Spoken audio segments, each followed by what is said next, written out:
lock yourself in.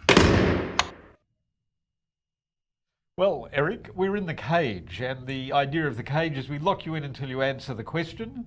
And the question is always the same: what are you doing to contribute to a more sustainable world? So the reason we've locked you in today is that I understand that you're an electric car owner. I am an electric car owner. Yes, and so I imagine that you, being a scientific sort of fellow, that you researched that and made your decision partly on environmental grounds. Is that a reasonable assumption? Absolutely, yep. Okay, so do you want to just talk to me about what those grounds were? What did your research reveal, and why did you choose the car you did? All right. Well, I mean, the primary thing is that electric vehicles are far more efficient than internal combustion engine vehicles, and not only are they more efficient, if you charge them with coal-powered electricity, they're still more efficient than putting petrol in. But they're easier to run on renewable energy in addition to being more efficient, in that renewable energy tends to come in the form of electricity. So that was, the primary reason. The second reason was the Teslas were and remain ahead of the pack with any other electric vehicle manufacturer. The reason I got drawn to Tesla was we got time for a long story? Yep. I was in America visiting some family over there, and I ended up in Las Vegas with my then 14-year-old son on the strip in Vegas, and he kept going, "Oh, look, there's a Tesla, Dad. There's a Tesla." I'd never heard of Teslas. He kept pointing at these cars, and the strip was full of cars. I didn't even know what he was pointing at. But anyway, I came back, and then about 6 months later, about 9 months later, I got this flu, and I was in bed and watching YouTube videos, as you do, and I started watching SpaceX videos of these. And this was the day when Elon Musk was just figuring out how to land rockets. And so it was pretty spectacular watching these rockets come hurtling down onto this barge. I thought, wow, that's actually pretty wild. And he'd only been at it for a little while. I thought, geez, he's a clever chap. And then I realised that he was the guy behind Tesla. Okay. And that just got me thinking, like I was kind of interested in electric vehicles, but then I got, wow, this guy has this sort of engineering prowess that he can do that. There must be something in these cars. So I looked into the cars a bit more, and I had a colleague who had one who was happy with it. And no one else had them at that time. This was just over 3.5 years ago. I sort of made the purchase decision, and I've had it a bit less than that. So that's how I ended up with a Tesla after some negotiation with the spouse. So that's a story of inspiration as much as anything.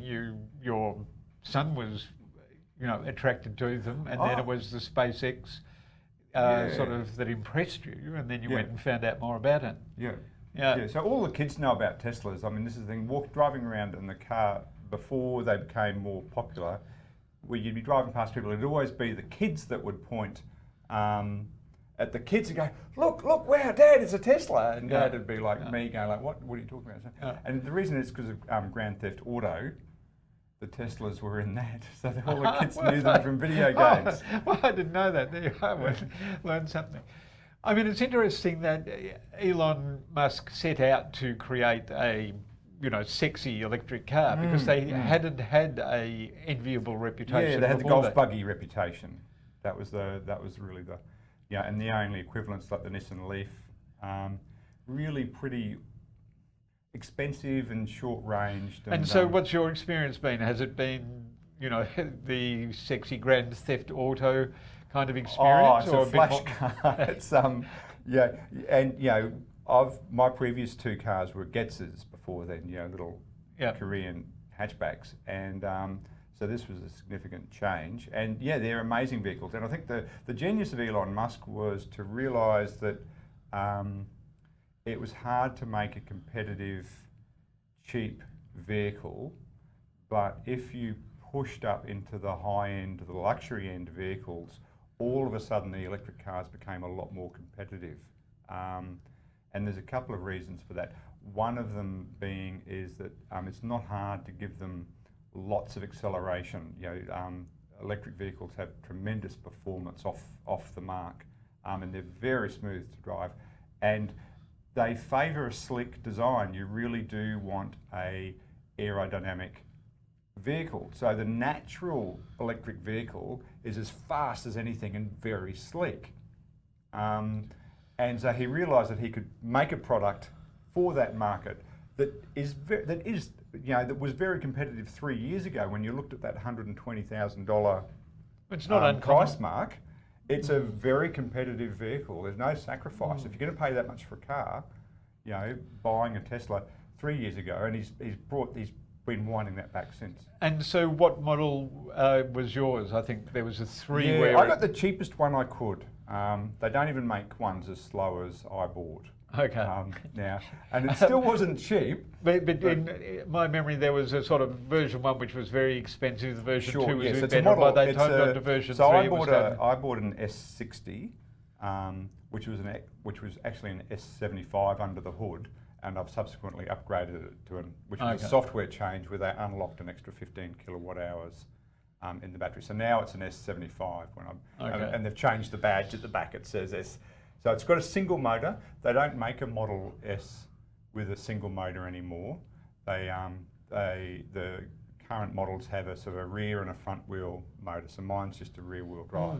I was fascinated to find out that the very big earth moving equipment in the iron ore mines are electrical because they need to have a separate motor on each wheel, and you can't coordinate 4 diesel engines sufficiently. And so electric motors. Even the cruise ships are diesel electric. They run the diesel to charge batteries, and then they've got electric motors spinning the turbines, and they get more efficiency and control that way. Which brings up the issue of hybrid versus totally electric. The reason we have hybrid cars is for exactly that reason. The fossil fuel is burned as a dynamo or a generator to create the electricity to run the car. Yeah, I think the hybrid cars were a useful transition. I'd never buy a hybrid and wouldn't recommend a hybrid to anybody.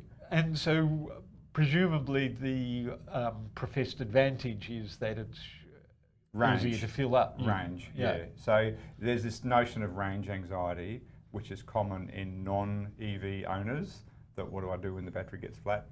So what do you do when the battery gets flat? Plug it in. And do you plug it in? Do you plug it in at home, or do you? Typically, I do plug it in at home. And the rate of charging depends on the power of your outlet, basically. So you can plug it into a wall socket like we've got in this room, and it'll charge the car at about 12 kilometres an hour. I've got a wall charger which is on a 20 amp circuit, and it'll charge at twice that. So is that 12 kilowatts? 12 kilometres an hour. So you plug it in. 1 hour later, you've got 12 kilometres extra on the range. So you're measuring the range per hour. Yeah. Okay. So from a wall socket, and a smaller vehicle would get more performance than that because the Model S is a fairly heavy car. How much does it weigh? A couple of tonnes. They are very heavy. The big downside of them is they tend to chew through the tyres. Is it? Okay. Well, I mean, we should talk about if you drive like an idiot. We should come back to those sort of overall resources. But let's deal with the charging and range anxiety first. So, do you generally drive it around town? What kind of usage do you? And I think that when we had our Getzers, that was all we ever drove to. They went to and from Toowoomba a few times and to the Gold Coast, and if you needed to go to Sydney or Rockhampton, you'd fly. So very. Now you have taken a road trip though, haven't you? Yes. So just to test the Tesla. Test the Tesla and get my teenagers in a confined space for a few hours so I could have a chat with them. Cars are great for that. One of the few places where parental authority still lives until they get their license. Yep. And then. So aside from it's been to Sydney. So aside from the parenting, how did the trip go? It was excellent. And charging? Very relaxed journey. So the Tesla's got the network of superchargers. So they're sort of 90 to 120 kilowatt hours, kilowatts, I beg your pardon, as opposed to 2.5 kilowatts out of your wall socket. So the charging is far more rapid because of that. And with the Tesla technology, they basically air condition the battery. The car actually makes a lot of noise when it's being supercharged because the air conditioner is running full pelt, keeping the battery cool. Okay, And because that's you're the- charging it up That's so the quickly. magic. That's the magic sauce that lets you charge these batteries very quickly. So that using that, you can get 200 kilometres of range in 20 minutes. Okay. So the rhythm of the journey was you drive for 2 hours, stop for 20 minutes, drive for 2 hours. That was sort of the way we got down. And Okay, well that it's a fits nice- with the it was sort a of nice- safety nice way thing to of have a travel. little rest, Yeah. have a 20-minute rest every 2 hours. That's Yeah. what the signs on the highway say. Yeah. Even though most of us probably don't. Well, you don't actually need to in the Tesla because of the autopilot. It does most of the driving for you. So you're actually Okay, pretty and fresh. if you wanted to, drive further, what's your maximum range? It depends on how you drive. It's around the 400 kilometre mark. Bearing in Okay, mind so you that, need to stop every 4 hours. yeah, bearing in mind that I got the smallest battery I could on mine. And was that a price consideration? Yeah, absolutely. The price was the price went up a lot, and they made more money out of the premium Okay. vehicles. So that sort of brings us to the issues of all of the stuff that goes into making a car. You've said that it's very heavy, so there's a couple of tons of steel in there. So that Lots puts of it in aluminium. there. Yep. Is it mainly It's aluminium? or big- aluminium. It's aluminium panels. I'm not sure what the frames. are Okay. of. Clearly, the battery is a major component. It's a major consumer of rare earths and all of the things we need to Yep. make batteries, and it's a major weight, it's a major component of the weight of the car. Yep. Yep. And so you said you bought the smallest battery possible. What's the sort of scope and the So price? I bought a 60 kilowatt hour battery. When it was software limited to 60, it was actually a 65 kilowatt hour. And at the time, the top model was 100. I think they've actually stopped talking about the kilowatt hours in the battery now, and I'm not sure if that's for sort of commercial confidence reasons or they're just selling them in other ways. And they you can get on the website and and the Tesla website's fantastic. You just get on it and you say these are the options, and it tells you this is how much it's going to cost you and what colour do you want, and this is when it's going to arrive. And, Okay. Which was So, how I ordered mine. So the batteries, so the batteries sort of are around that sort of 70 to 100 kilowatt hours. Okay. And so that battery giving you the maximum range is a major feature that is part of the price. What are the other features of the car that differ between the models? The normal sorts of things, the stereos, fancy seats are all sort of optional extras, sunroof, colours. And so taking it on a road trip, did you encounter any discomfort or other limits? Oh my God, no! No, it's just an amazing journey. It comes with, the whole family, 5 of us drove back from Canberra. So 3 kids in the back seat, and my wife. And it really wasn't until the last hour coming into Brisbane that the kids started getting a bit ratty. It had really been A very an comfortable journey. extraordinarily pleasant journey. We had the Spotify, and you can dial any music you want, and it's very comfortable. So, it's a very nice car. So clearly it earns its sort of luxury price. Yeah, You're not making a sacrifice to own an electric Oh, car oh for my God, environmental no, reasons. not at that price point. And that was again the genius of Elon Musk, was just to figure, well, we've got this technology. How can Sell I it. deploy this technology? Yeah. And at the same time, he did an enormous service for electric vehicles by smashing through that go-kart myth. Yeah, it's not uncommon for technology to start up market and then come down, is it? Yeah. We used to say the computer you want is always $5,000 and the computer can afford. And Elon Musk's been really clear about that right from his get-go. He said we're doing the Roadster, which was the $500,000, not very good car by his own words. He says it wasn't great. It was their first one, and they sold a few of those, which then subsidised them to gradually sort of whittle the price point down. And there's talk now of them, possibly out of China, coming up with a model cheaper than their current cheaper one, which is the Model 3. And that'll be a wonderful thing, because that's the market we really need to get into, that more economy market. So, I mean, your love of your car and the enthusiasm that you speak of it makes you somewhat of an ambassador. I think all Tesla drivers are ambassadors. We're notorious. It reminds me of the way that I used to promote solar panels to people, because I used to say, as soon as we've got a third of Australians with panels on their roof, it's going to affect everything. It's going to make the electricity companies think differently. It's going to make government policy change differently, and that's sort of what's happened. So I detect a similar kind of process going on with electric cars. By being able to afford it, you have become part of the vanguard of... Yeah, and I've had a lot of conversations with people. I mean, I've copped some flack from some of my sort of really hippie friends about, about the cobalt and or the industrial stuff and the cost of production of the vehicle and the fact that this is a luxury and it's consumerist. And and I think to some extent that's true.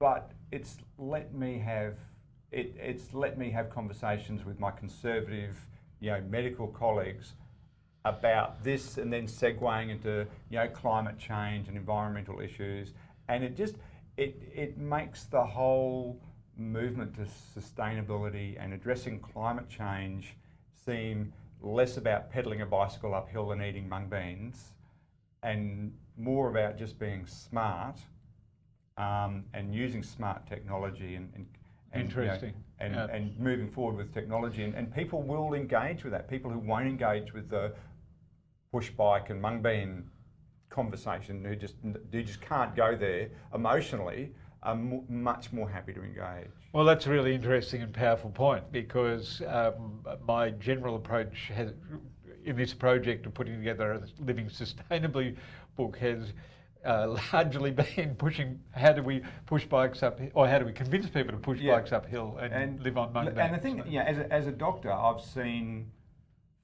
experienced firsthand the difficulty of getting people to change their lifestyle for their own personal benefit. And I can tell you. So you mean you're giving people medical advice? And finding it difficult lose weight, get more exercise, stop smoking, drink less, eat healthily. You know what I'm about doing. And this is fairly simple stuff that people need to do for their own benefit. People cannot and will not do it. The vast bulk of the population struggles enormously to make sacrifices. And so is that just instant gratification? Is that we just love pleasure? Yeah, and some people can do it.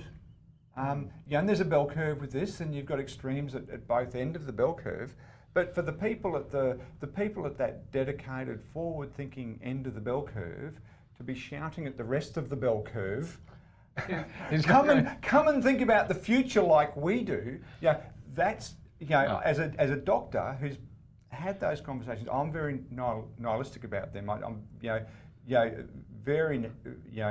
really pessimistic. I don't think that will ever happen. That won't be the thing that saves us. Just because I have so little faith in the general population. Oh, I thought you meant you were nihilistic about the people who won't lose weight and stop smoking. Well, you have to. I guess either end of the bell curve. You have to learn how to recognise where people are at and help them move take just the next step that they can. But in terms of how, if we can't do that fast enough by relying on the good people trying harder and trying to convince the people who just cannot, with the best will in the world, even when they know that it's the right thing to do, they cannot make that sacrifice today for some future thing. It's just emotionally, as humans, we're not geared for it. We're incapable. There has to be an immediate motivator, and which is why government policy is so critical in affecting change. In my opinion, why things like the carbon tax and structural changes to the economy and to marketplaces are so much more important in the long term. And electric vehicles are just merely a small piece in that. Just going back to one piece of that argument, the discussion about the cobalt and the other rare earths in the batteries and so on.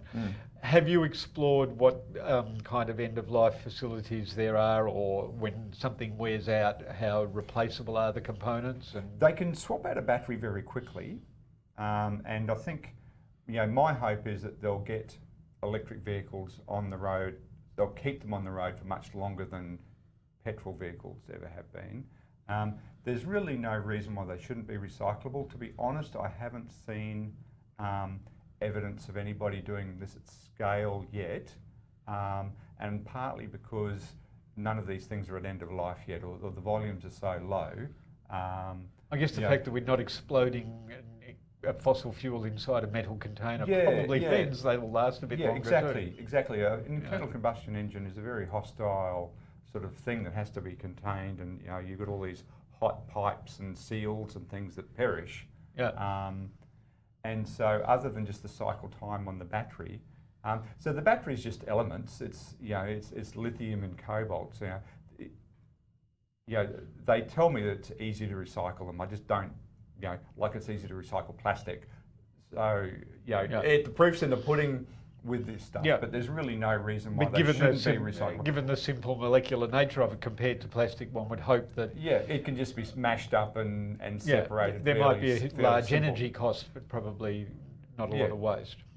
And and the other thing with the electric vehicle batteries, a couple of points. One is they can be retired to be used as non-mobile grid-based battery systems or off-grid battery systems.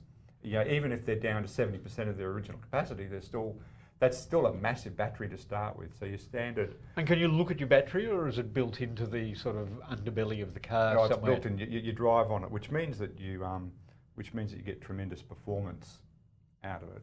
I mean, the other thing that's out of the vehicle, you get tremendous handling. Your centre of gravity is very low. It just sticks to the ground like you wouldn't believe. They're amazing cars to drive. They really are. Now, the other point about batteries is that Tesla aren't doing this yet, which is a shame. But there's an enormous amount of energy storage in that battery. So my car, for example, 75 kilowatt hours. To put that in context, your regular household, they say, gets through about 20 kilowatt hours a day. So I've got enough energy to run a house, a standard house, for almost 4 days sitting in that car.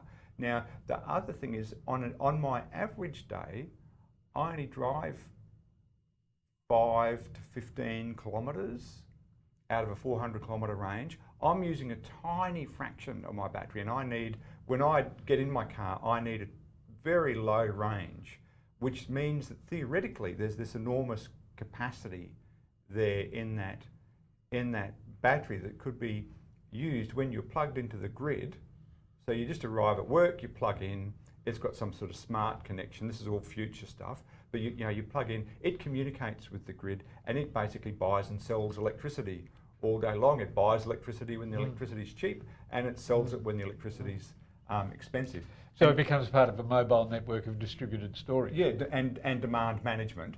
And you could just specify the battery capacity, say that I never want my battery capacity when I get it to be below 100 kilometres ever, and it doesn't matter what I have to pay for electricity. If I plug it in and it's flat, charge at that point. And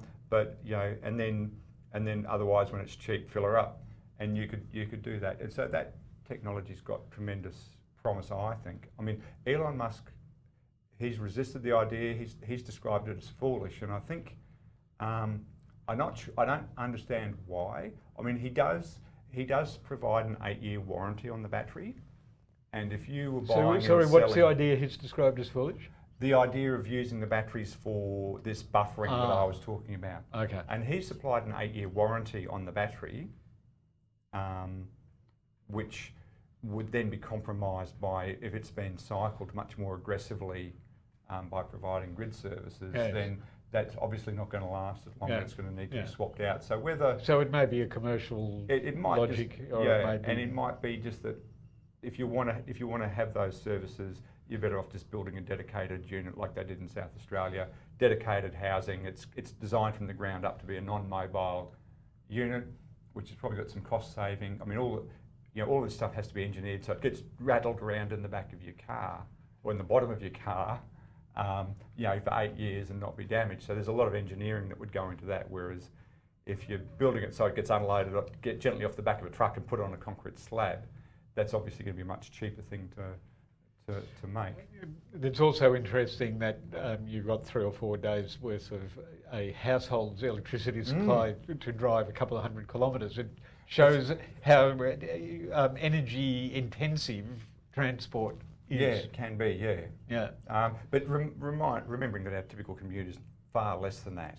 Yes. So, but I think this is the Tesla track is going to have power points on it. So he's one of his new vehicles is this Cyber truck, which is really wacky, and it's going to be fairly cheap.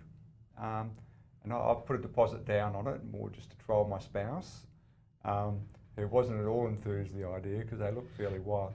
But they're going to have power points in them. So for tradespeople, these vehicles, you're going to be able to go to a site and just plug your tools directly into the back of your truck. Wow. And that's going to keep you going all day long. No sweat. Or for going camping, Well, Erich Schulz, thanks for a very informative and passionate discussion of your Tesla automobile. I think on that grounds we can let you out of the cage. Thank you. Thanks for having me. Beautiful. All right, that's magnificent. That's exactly what I needed. Oh, good. Oh, you're welcome. All right.